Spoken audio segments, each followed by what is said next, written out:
The man who built walls. Henry Brooks had turned his heart to stone a long time ago. At 38, he was worth more money than most people could count, owned hotels in 12 cities, and commanded respect with a single glance. His morning routine was precise: black coffee at 6 a.m. sharp, financial reports by 6:15, first meeting at 7. No deviations. No surprises. No emotions. People called him brilliant. Ruthless. Untouchable. They whispered about his deals in boardrooms, about how he could spot weakness from across a conference table and exploit it without blinking. Henry liked it that way. Emotions were liabilities. Relationships were contracts. Love was just another word people used when they wanted something. That Tuesday morning started like every other. His driver pulled up to the flagship Brooks Hotel downtown, the crown jewel of his empire.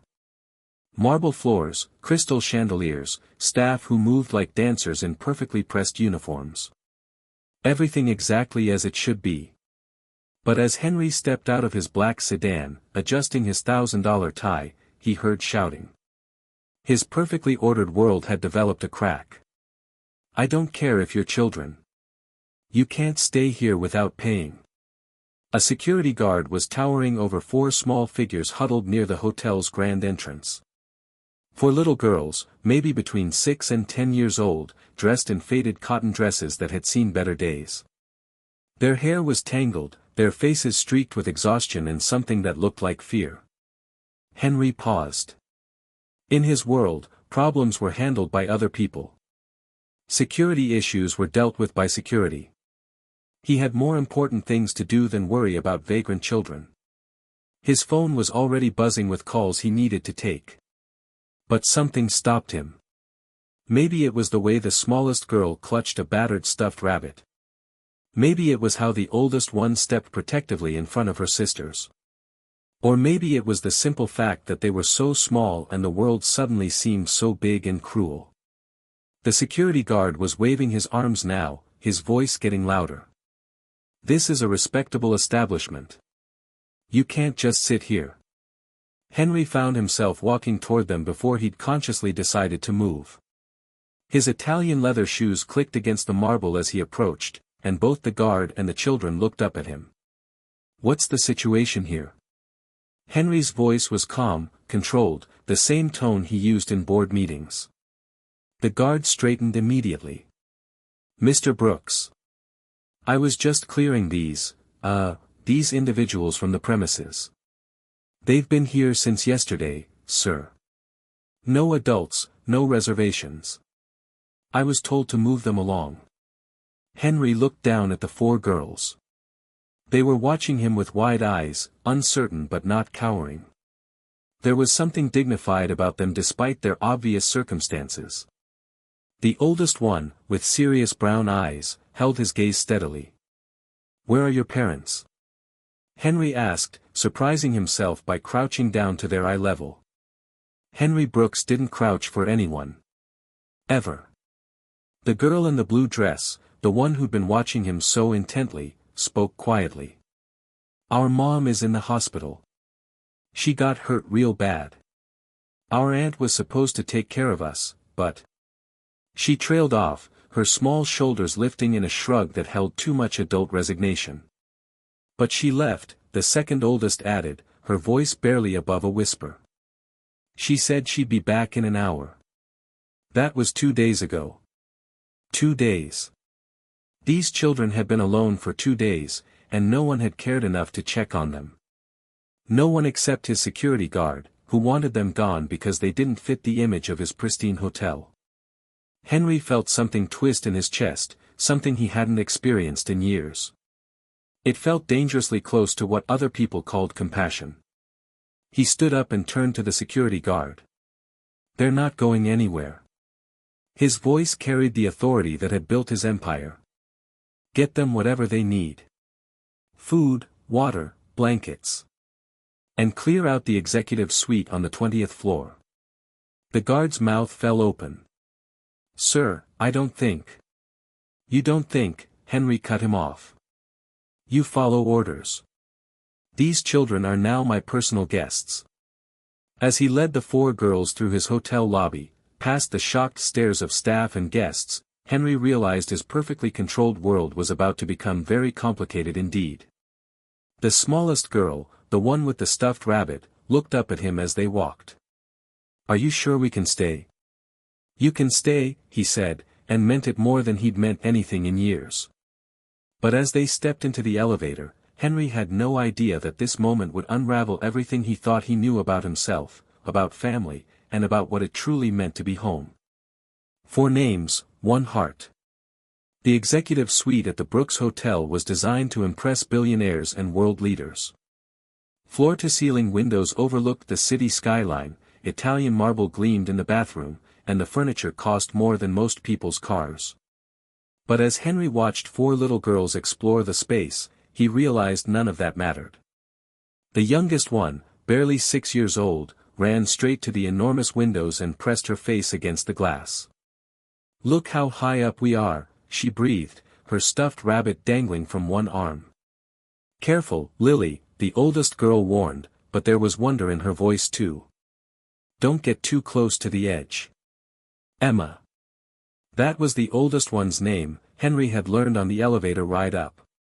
She was maybe 10, with serious brown eyes that had seen too much. She held herself like she was responsible for the whole world, or at least for her 3 younger sisters. The middle 2 were Sophie and Grace, 8 and 7 respectively, twins in spirit if not in blood. They stuck close together, whispering to each other as they examined the plush furniture like they were afraid it might disappear if they looked away. Henry stood awkwardly in the doorway, still in his perfectly pressed suit, still the CEO of a multimillion-dollar empire, but feeling completely out of his depth. When was the last time he'd been alone with children? Had he ever been alone with children? "Are you hungry?" he asked, the question feeling foreign on his tongue. 4 heads nodded in unison, and something in their eager expressions told him they'd been hungry for longer than just today. Room service at the Brooks Hotel was usually reserved for caviar and champagne, but Henry found himself ordering pancakes, chicken nuggets, and chocolate milk. When the bewildered staff asked for clarification, he simply repeated the order and hung up. While they waited for food, the girls settled onto the enormous couch, and Henry surprised himself by sitting with them instead of maintaining his usual commanding distance. "What's your bunny's name?" he asked Lily, nodding toward the stuffed animal she clutched protectively. "Mr. Hops," she said solemnly. "Mama gave him to me when I was little. He's brave." "How brave?" "Super brave. He scares away bad dreams and mean people and monsters under the bed." Henry nodded with the same seriousness he brought to million-dollar negotiations. "That's very brave indeed." Emma was watching him carefully, this strange man in an expensive suit who'd rescued them from the streets for reasons she couldn't understand. "Why are you helping us?" she asked quietly. It was a fair question, and Henry didn't have a good answer. "Because looking at you reminds me that I used to be human. Because your courage makes my boardroom battles look like children's games. Because I've spent so many years building walls that I forgot what I was trying to keep out. Because you needed help," he said simply. The food arrived, and Henry watched in something close to amazement as the girls ate. They were polite, careful, but there was an underlying desperation that spoke of too many missed meals. Lily got syrup on her dress and looked terrified until Henry calmly handed her a napkin. "It's okay," he said. "Clothes can be washed." After they'd eaten, exhaustion began to show on their young faces. Sophie was practically falling asleep on Grace's shoulder, and even Emma's vigilant expression was softening. "There are beds in the next room," Henry said. "Real beds with clean sheets." He helped them settle in, something he'd never imagined himself doing. Lily asked if Mr. Hops could sleep on the pillow, and Henry assured her that Mr. Hops was welcome wherever she was. Sophie and Grace claimed the bed by the window, while Emma chose the one closest to the door, still protecting her sisters even in sleep. As Henry dimmed the lights and prepared to leave them to rest, Emma's quiet voice stopped him. "Our mom used to sing to us," she said. "She said our names came from songs." Emma from an old country song, Sophie from a Christmas carol, Grace from something beautiful, and Lily from a song about flowers. Henry stood in the darkened doorway, this revelation hitting him somewhere deep in his chest. Their mother had named them after songs. Their mother, who was lying unconscious in a hospital somewhere, who might never sing to them again. "What's her name?" he asked softly. "Your mother." "Hannah," Emma whispered, already half asleep. "Hannah Roberts. She has the prettiest voice in the whole world." Henry's blood froze. Hannah Roberts.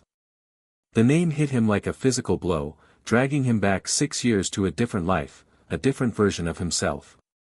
Hannah, with her gentle laugh and kind eyes, who tried to save him from himself before his ambition consumed everything good between them. Hannah, who'd walked away when he chose his empire over their future. Hannah, who'd apparently built a family of her own with someone else. Standing there in the dark hotel room, listening to 4 little girls breathe peacefully for maybe the first time in days, Henry realized that everything he thought he knew about his life had just changed forever. These weren't just 4 children he'd rescued on impulse. These were Hannah's daughters. And as impossible as it seemed, as much as it complicated everything, he knew he wasn't going anywhere. The connection he'd felt to them wasn't random kindness. It was something deeper, something that had been waiting 6 years to surface. Tomorrow, he would go to the hospital. Tomorrow, he would see Hannah again. But tonight, he would stand guard outside their door, making sure nothing else could hurt them. For the first time in his adult life, Henry Brooks had found something more important than his next deal. Facing the past. Henry didn't sleep that night. He sat in the hallway outside the girls' suite, still in his wrinkled business suit, watching the door like he could protect them from the world through sheer willpower. His phone buzzed with missed calls and urgent emails, but for the first time in his career, Henry Brooks ignored business. At dawn, he called his assistant and cleared his entire schedule. "Cancel everything," he said, his voice hoarse from exhaustion. "Everything, sir. Even the Morrison deal. That's worth everything, Patricia. And I need you to find information on a Hannah Roberts, admitted to City General Hospital recently. Car accident victim." When the girls woke up, Henry was there with breakfast. Not room service this time, but pancakes he'd somehow managed to make himself in the suite's kitchenette. They were slightly burnt and oddly shaped, but Lily clapped her hands like he'd performed magic. "These are the best pancakes ever," she declared, syrup dripping down her chin. Emma studied him over her orange juice. "You didn't go home last night, did you?" Henry paused, a forkful of pancake halfway to his mouth. "How did you know? Your shirt is wrinkled. And you have that look people get when they've been thinking too hard about scary things." 10 years old, and she could read him better than his board of directors. "I wanted to make sure you were safe." After breakfast, Henry knelt down to their level again, a gesture that was becoming natural despite how foreign it had felt just yesterday. "I need to tell you something," he said carefully. "I knew your mother. A long time ago, before you were born. We were friends." 4 pairs of eyes watched him intently. Emma's expression sharpened with the kind of intelligence that missed nothing. "That's why you helped us," she said. "It wasn't a question." "Partly. But mostly because you needed help, and I couldn't walk away." Sophie and Grace exchanged one of their wordless twin looks. Lily hugged Mr. Hobbs tighter. "Can we see Mama today?"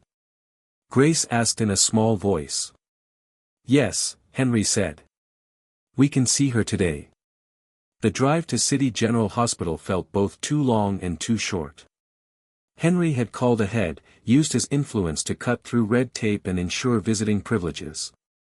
The girls were quiet in the back of his car, nervous energy radiating from them in waves.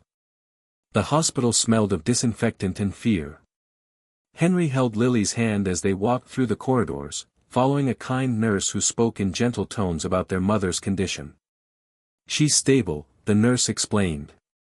"Still unconscious, but the doctors are optimistic." Sometimes familiar voices can help patients respond. They stopped outside room 314, and Henry's chest tightened. Through the small window, he could see her. Hannah. 6 years older, her face pale against the white pillows, machines beeping softly around her. Her dark hair spread across the pillow like he remembered from countless mornings when they'd been happy. "Mama looks so small," Sophie whispered. The girls went in one at a time. Emma first, taking her mother's hand and whispering words Henry couldn't hear.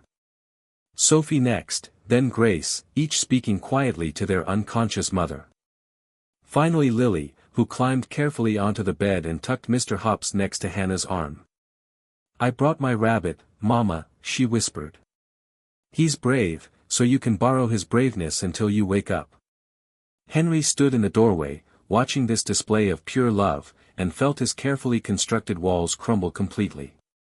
These children, facing the possibility of losing their mother, still had more courage and grace than he'd shown in his entire adult life. When visiting hours ended, he drove them back to the hotel, but something had shifted. They weren't temporary guests anymore. They weren't a charitable impulse. They were something he'd never had and hadn't known he wanted. They were family. That evening, as he tucked them into bed again, Emma grabbed his sleeve. "Are you going to leave when Mama gets better?" she asked. The question hit him like a punch to the gut. Was he? Once Hannah woke up, once she could take care of her daughters again, would he disappear back into his world of meetings and mergers? "Do you want me to leave?" he asked. Emma shook her head, and something in her expression reminded him so strongly of Hannah it took his breath away. "Then I won't leave," he promised. Later that night, Henry made phone calls.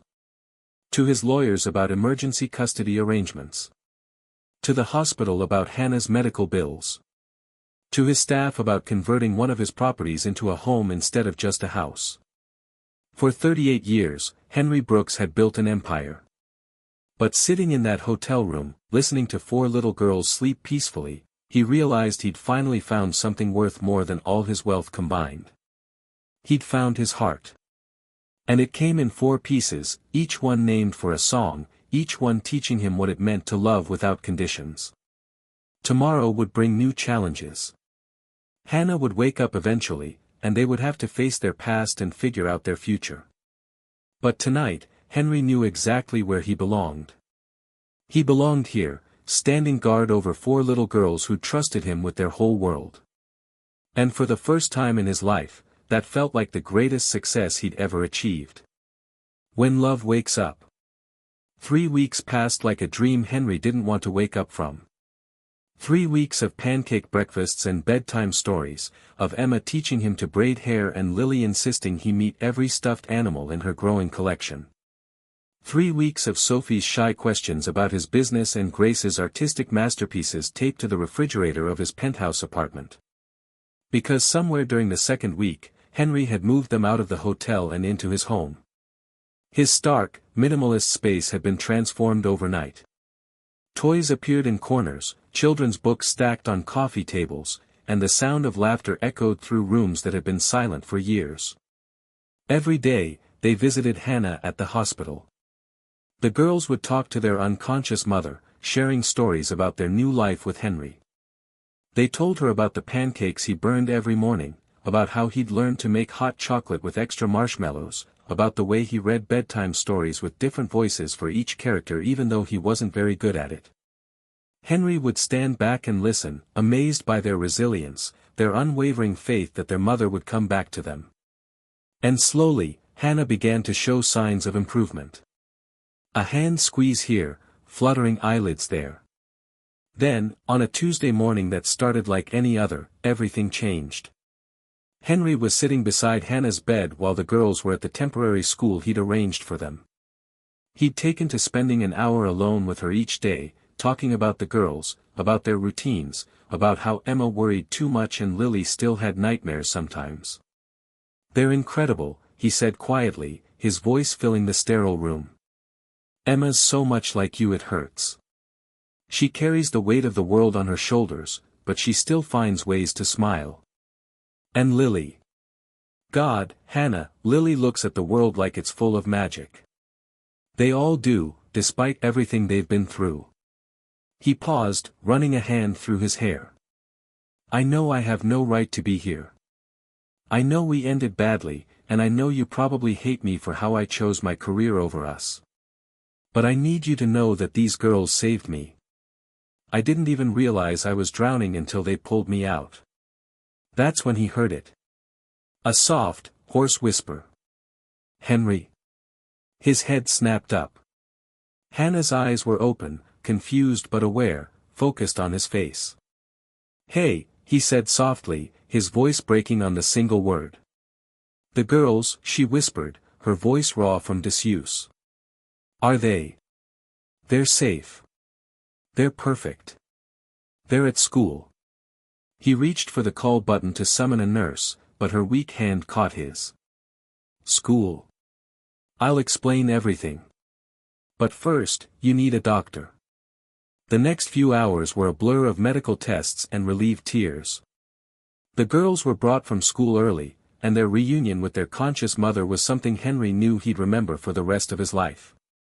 Lily climbed carefully onto the bed and burst into tears. Emma held Hannah's hand like she'd never let go. Sophie and Grace flanked the bed like guardians, talking over each other in their excitement. But it was later, when the girls had been taken to the cafeteria by a nurse, that Henry and Hannah finally faced each other alone. 6 years, Hannah said, her voice stronger now. 6 years, he agreed. They told me you've been taking care of them. For 3 weeks. Henry nodded, suddenly unsure of himself in a way he hadn't felt since he was young. They needed someone. Hannah studied his face, looking for something. And you needed them. It wasn't a question, so he didn't answer. But they both knew it was true. What happens now? She asked. Henry had been dreading this question and anticipating it in equal measure. That's up to you. I've been hoping we could figure it out together. Hannah was quiet for a long time, long enough that Henry began to prepare himself for rejection, for her to thank him kindly and send him back to his old life. Emma told me you read them bedtime stories, she said finally. I'm not very good at it. She said you do different voices. Poorly. Hannah smiled then, the first real smile he'd seen from her in 6 years. She said Lily makes you eat tea party cookies even when they're made of Play-Doh.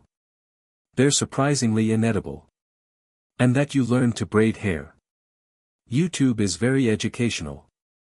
Hannah laughed, a sound that was music after weeks of hospital beeps and whispers. You've changed. They changed me. She reached for his hand, her fingers still weak but warm.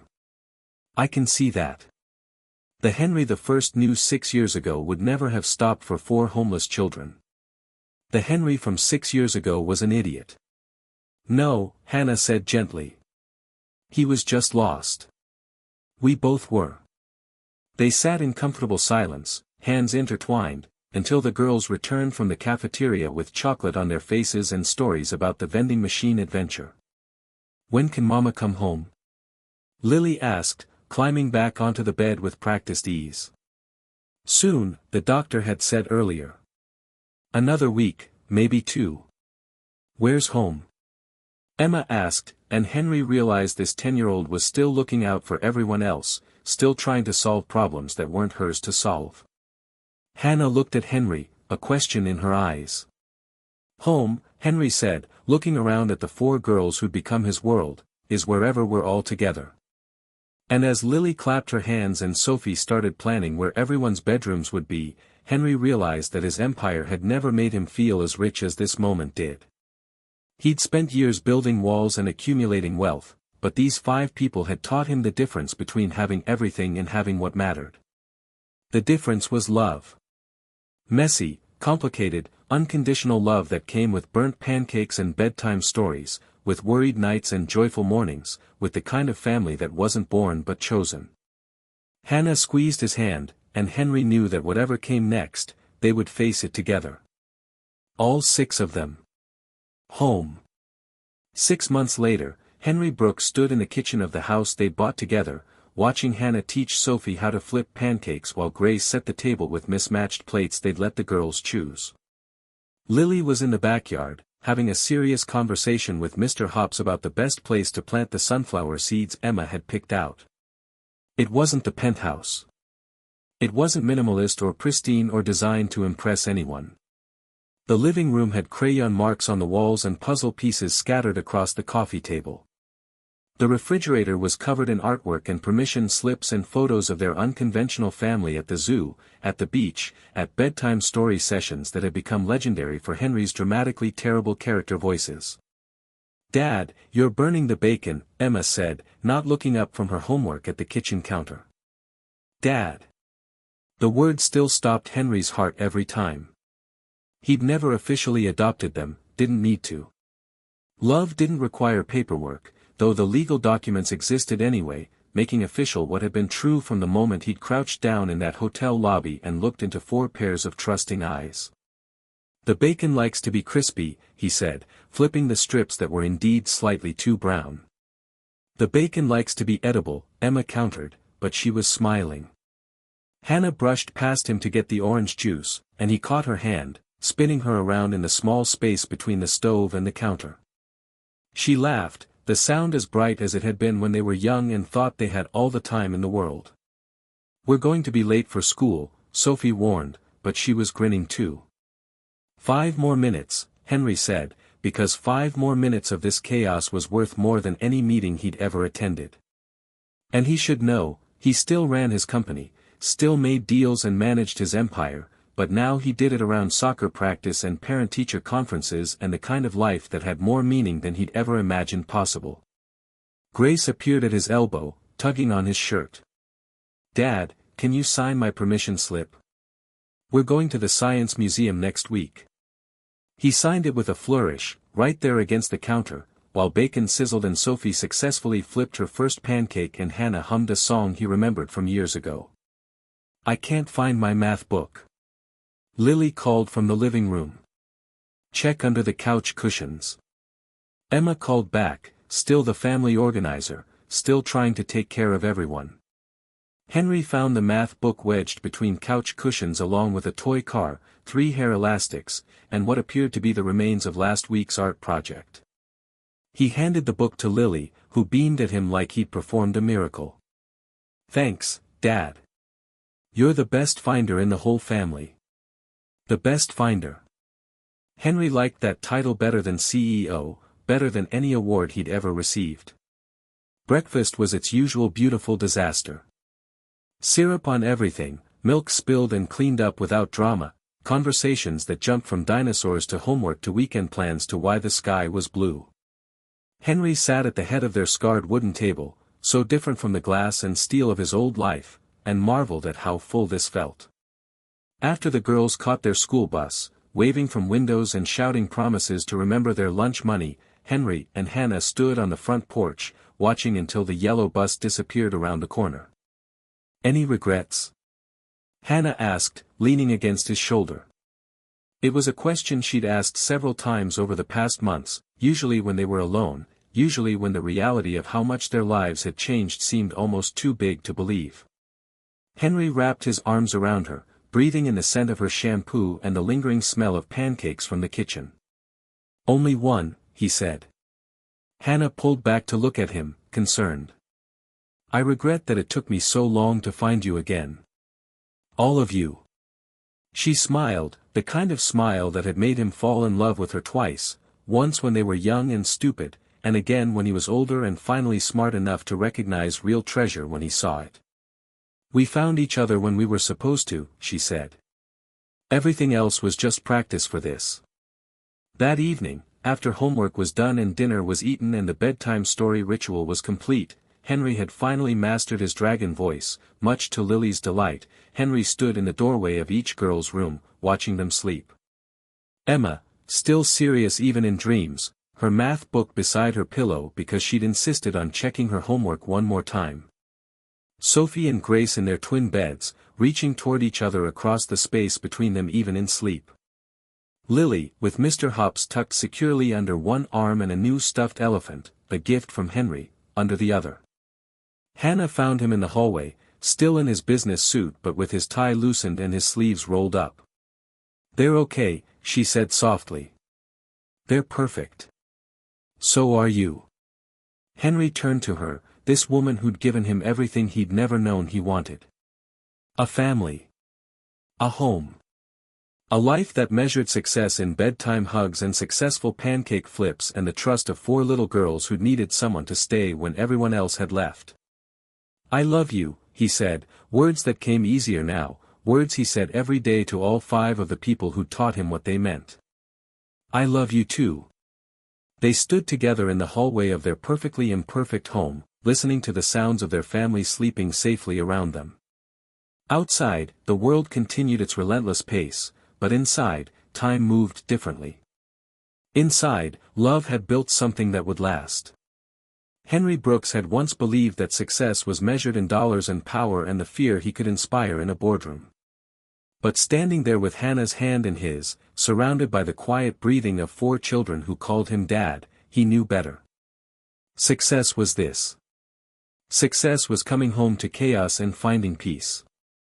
Success was teaching a 6-year-old to tie her shoes and helping a 10-year-old with algebra and knowing that when they grew up, they'd remember that someone had stayed. Someone had cared. Someone had chosen them. 6 years ago, Hannah Roberts had walked away from Henry Brooks because he'd chosen his empire over love. Tonight, Henry Brooks had an empire and love, and he knew beyond any doubt which one he'd choose if he ever had to choose again. But he'd never have to make that choice, because the best empires weren't built on conquest. They were built on love.